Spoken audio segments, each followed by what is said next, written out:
یہ اپریل 1967 کی بات ہے جب سوویت یونین نے اپنے خلائی مشن سویوز 1 کو پیش آنے والے تباہ کن حادثے اور خلائی جہاز میں موجود خلاباز کی موت کا اعلان کیا تھا۔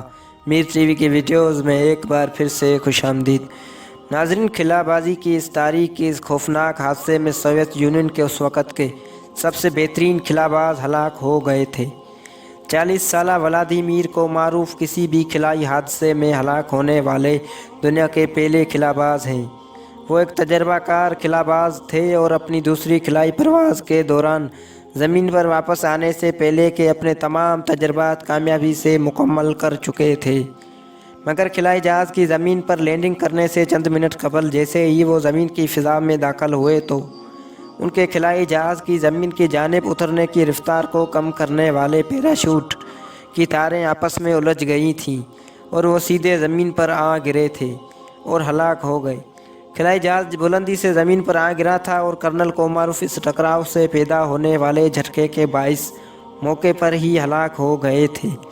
ولادیمیر کوماروف 16 مارچ 1927 کو ماسکو میں پیدا ہوئے تھے۔ ابتدائی عمر میں ان کو ریاضی اور ہوا بازی میں گہری دلچسپی تھی۔ وہ فلائٹ اسکول سے فارغ التحصیل ہونے کے بعد اس وقت کے سوویت یونین کے بہترین ٹیسٹ پائلٹ بن گئے تھے۔ اس دور میں سوویت یونین خلا میں جانے کی اس دوڑ میں ہر لحاظ سے آگے تھا۔ انہوں نے پہلا خلائی جہاز سپوتنک نامی خلا میں بھیجا تھا۔ اسی طرح پہلی بار لائکا نامی کتیا کو خلا میں بھیجنے کا تجربہ کیا گیا تھا، جبکہ امریکہ ان معاملات میں رشیا کی پیروی کر رہا تھا۔ یہ وہی سال تھا جس میں امریکہ کے خلا میں جانے کے مشن اپولو 1 میں بھی لانچ پیڈ پر سوار 3 خلاباز آگ لگنے کے باعث ہلاک ہو گئے تھے۔ ماسکو کی جانب سے اس تباہ کن خلائی حادثے کے متعلق بہت کم تفصیلات فراہم کی گئیں اور تباہ ہونے والے خلائی جہاز کی آخری پرواز کے آخری لمحات سے متعلق بہت سے اسرار آج بھی باقی ہیں۔ کوماروف نے اس سے قبل سن 1964 میں واسکوڈ نامی خلائی جہاز میں اپنے پہلے خلائی پرواز کامیابی سے مکمل کی تھی۔ کوماروف کی جانب سے اپنی تاریخی خلائی پرواز مکمل کرنے کے اگلے دن لینوڈ برزیف اس وقت کے سوویت یونین کے کمیونسٹ پارٹی کے چیئرمین منتخب ہوئے تھے اور انہوں نے پرعزم سویوز خلائی پروگرام کی بنیاد رکھی تھی۔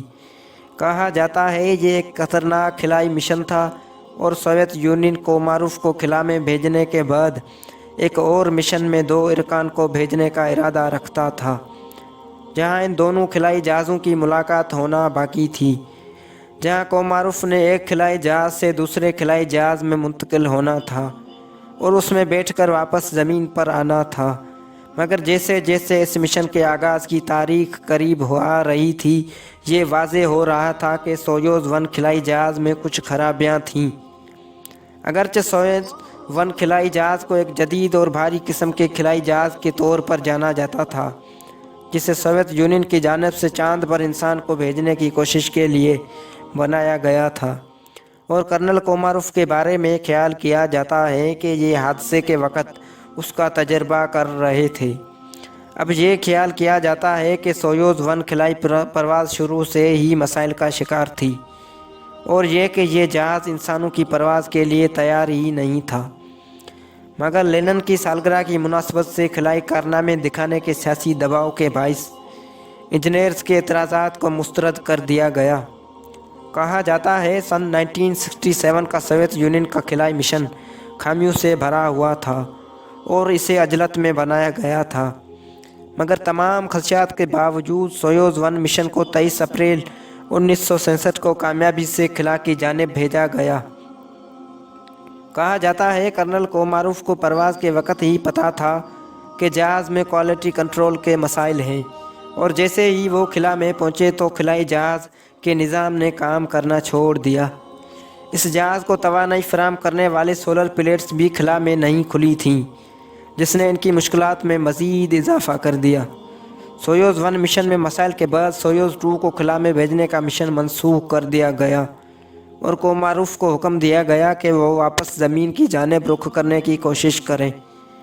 اس دوران ماسکو میں نامہ نگاروں کو یہ اشارے ملے تھے کہ گزشتہ روز سے پرواز کے ساتھ کچھ مسئلہ تھا۔